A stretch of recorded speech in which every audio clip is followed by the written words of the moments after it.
کی۔ ماں باپ زندہ ہوتے ہیں تو ان کے حقوق اولاد کے ذمے عائد ہوتے، لیکن ماں باپ کے انتقال کر جانے کے بعد ان کے حق ختم نہیں ہو جاتے۔ کچھ حق ایسے ہوتے ہیں جو بعد از انتقال اولاد کے ذمے واجب الادا ہو۔ کچھ حقوق تو ان کا تعلق دنیاوی زندگی سے ہی ہے، لیکن کچھ ایسے حق ہیں جو مرنے کے بعد بھی باقی۔ ایک حدیث پاک ایسے 4 حقوق کا ذکر کیا گیا ہے جو اولاد کے ذمے بعد از انتقال باقی رہتے۔ ان میں سے پہلا حق الصلاۃ علیہما، ان پر جنازہ پڑھنا۔ یہ ماں باپ کا حق ہے جو انتقال کے بعد اولاد کے ذمہ واجب الادا ہو۔ تجہیز، تکفین، تدفین، یہ سب کچھ اس کے اندر شامل ہے۔ خوش نصیب ہے وہ اولاد جو اپنے ماں باپ کا جنازہ پڑھنے کی سعادت پاتی اور اس حق کو ادا کر، ورنہ کتنے لوگوں کو اس حق سے محروم ہوتے ہوئے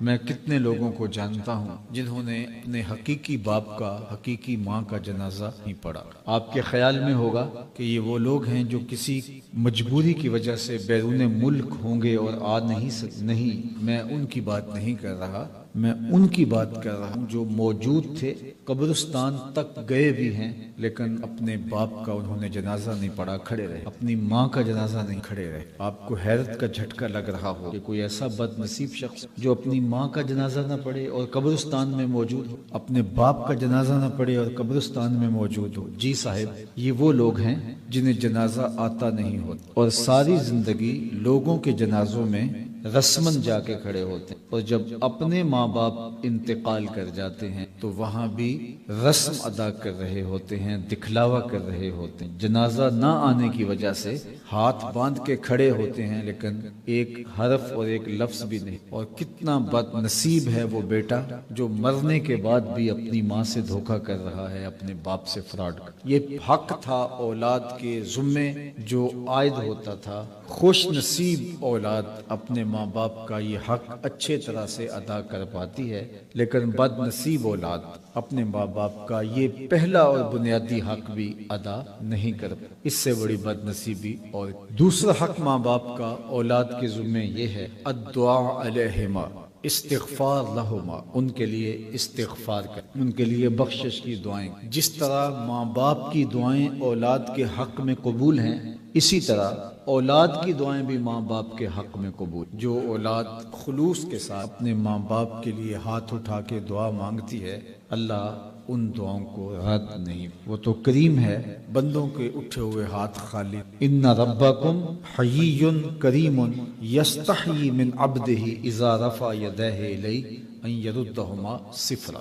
تمہارا رب حیا کرنے والا کریم ہے، بندے جب اس کے سامنے ہاتھ پھیلا کے دعا مانگتے ہیں، اللہ فرماتا ہے مجھے شرم آتی ہے کہ اٹھے ہوئے ہاتھ جب انہوں نے مجھ سے مانگا ہے تو میں نے بھی نہ دیا تو وہ کس در پہ۔ یہ نوشہرہ ورکان اگرچہ اب ایک شہر بن گیا ہے، لیکن اس کا کلچر اور تمدن دیہاتوں جڑا ہوا، تو اس بات کو آپ بخوبی سمجھتے ہیں کہ جتنے لوگ آپ یہاں بیٹھے کرسیوں پہ میرے سامنے جو براج مسند، اتنے لوگ اٹھ کے کسی دنیا دار کے ڈیرے پہ چلے جائیں اور اس سے وہ مانگے جو دینا اس کے لیے مشکل نہ، تو مجھے بتاؤ کہ وہ اتنے لوگوں کو اپنے ڈیرے سے خالی موڑ دے گا؟ وہ کہے گا ڈیرہ داری کی شان کے خلاف ہے کہ اتنے لوگ میرے دروازے پر آ گئے ہیں اور مجھے دینے سے کوئی خاص فرق بھی نہیں پڑتا، تو میں ان لوگوں کو خالی نہیں موڑتا، یہ میری شان کے خلاف ہے، یہ ڈیرہ داری کی شان۔ یار دنیا کا ڈیرے دار اتنے لوگ چلے تو ان کو خالی نہیں موڑتا، تو رب کی دہلیز پہ جب یہ ہاتھ پھیلائیں گے تو وہ خالی کہتا، وہ تو کریم ہے، وہ تو کہتا ہے کہ مجھ سے مانگو۔ لوگوں سے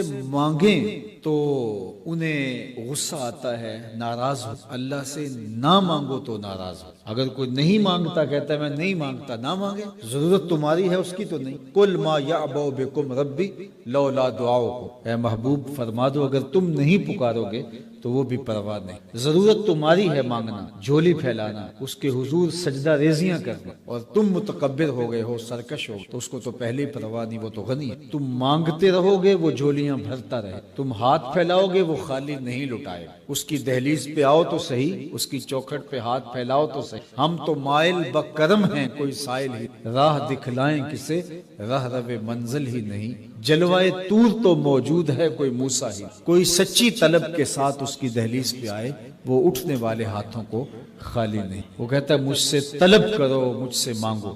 دنیا داروں سے مانگنا ہو تو وقت دیکھنا پڑتا ہے۔ یہ تو صبح کا وقت ہے، صاحب سوئے ہوں گے، اچانک جا کے اٹھایا تو طبیعت میں غصہ ہو، لہٰذا ابھی نہیں، بعد از دوپہر جائے۔ دنیا داروں سے مانگنا ہو تو وقت دیکھنا، رات گئے نہیں جاتے کہ اب تو سو رہے ہوں گے، لیکن وہ اتنا کریم ہے، اس کو جب بھی اس سے مانگو، نیند تو کیا لا تاخذہ سنۃ ولا نوم، اس کو اونگ بھی نہیں آتی، جب بھی مانگو گے اس کا دروازہ کھلا ہوا پاؤ۔ دنیا داروں سے مانگنا ہو تو ان کی زبان میں، ان کی بولی میں مانگنا پڑتا۔ جو پنجابی جانتا ہو اس کو پشتو میں جا کے اس سے مانگنا شروع کر دیں تو وہ کہے گا یہ کیا تم کہہ رہے ہیں؟ اللہ سے جس زبان میں مرضی مانگو، اردو میں مانگو، عربی میں مانگو، ہندی میں مانگو، سندھی میں مانگو، فارسی میں مانگو، نظم میں مانگو، نثر میں مانگو، اقبال کے انداز میں مانگو، سعدی کے رنگ میں مانگو، رومی کے لہجے میں مانگو۔ نہیں مانگنا آتا خالی ہاتھ پھیلا دو، وہ بند لبوں کی بولیاں بھی جاننا۔ آؤ تو صحیح اس کی دہلیز پہ، جھولی تو پھیلاؤ، اس کی چوکھٹ پہ تو آؤ۔ بت کے آگے ہاتھ جوڑے زلیخا کہہ رہی ہے یا صنمی یا صنمی، اے میرے بت، مجھے بچھڑا ہوا یوسف۔ اب پتھر کا مادو، اس کی کیا فریاد تھا، لیکن اس کا اعتقاد تھا۔ وہ سر شام آتی ہے اور بت کے آگے ہاتھ جوڑتی ہے اور کہتے یا صنمی یا صنم، اے میرے معبود، اے پتھر کے میرے خدا، مجھے یوسف۔ عمر گزر گئی اور وہ پتھر کا مادو کیا اس کی فریاد سنتا، اس کی آرزو کیسے پوری ہوتی، لیکن اس کا اعتقاد تھا۔ وہ روزانہ سر شام کھڑی ہو جاتی اور سحری تک مانگتی۔ ایک دن رات کا پچھلا پہر تھا، بت کے آگے ہاتھ باندھے کھڑی تھی، یا صنمی کا وظیفہ چل رہا۔ اچانک نیند کا جھٹکا آ گیا، زبان بلک، یا صنمی، زبان لڑ کھڑائی تو بولی یا صمدی۔